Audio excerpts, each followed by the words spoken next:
Today, we're going to be recapping the secondary or body ECU on an FD Rx-7. Seriously, I just had it. When the capacitors go bad in a computer, they'll leak out fluid and they'll cause the board to malfunction. In my particular case, the seatbelt light was flashing constantly and the windows would only go down whenever the seatbelt light would flash. And it was super annoying in dealing with the clicking sound. The body computer also controls the door lock, the alarm system, the seatbelt light, and the power windows. My advice to you would be to pull the computer out, pull the boards out, and see exactly which capacitors, and I replaced all of them in mine, but see exactly what capacitors you will need, because I went online and someone else had done it. They gave a list of what you'd need. I ordered all those parts and half of them were incorrect for my particular application. I don't know if that's because I have a JDM Rx-7 or what the difference there was, but I ended up having to put the computer back into the car, put it back together, and then pull it out again once I had the right capacitors to put in. One of the things to keep in mind is there are polar and non-polar capacitors in the computer, so just make sure that you're ordering the right thing whenever you go online and make the order.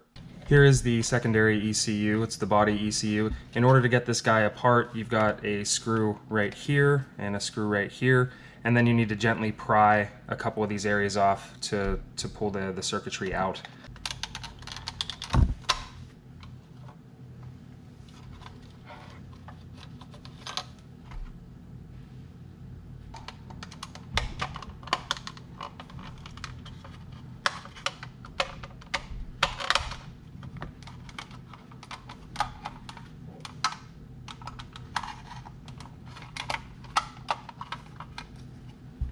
You can see how I pried down from the top and side first because these tabs slide into the bottom here before they lock into place. And then this guy just should fall right out. The capacitors that we're going to be looking at changing out and replacing are C1, C2, C3, C5, C6, and C7. C1 is right here, C2, C3, C5, C6, and C7. Those are the ones that go bad. Some of them are polar and some of them are not, so you'll want to check the specs on those. The ones that are polar they kind of have this marking on this side. It's a stripe that lets you know which ones are polar and which ones are not. So I believe the only one on this that is not polarized is C5, which is this guy right here. So what I like to do is just make sure that my soldering points that I'm taking off are marked before I go through and flip this thing over.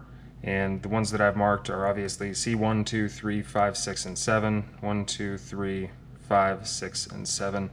You know, that way I know exactly what I'm working with whenever I move over to my soldering station.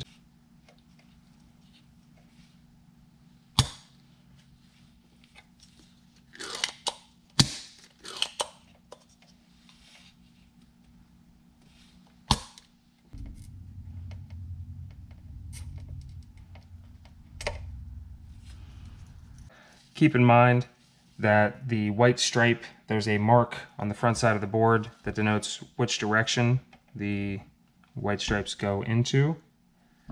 So you just want to be careful you don't reverse the polarity or you'll get screwed up.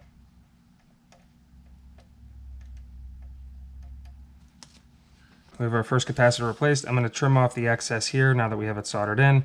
You want to be careful that you're not crossing the streams over, other ones. I'm going to do these one at a time so that, I'm making sure I'm getting the right capacitors in the right places.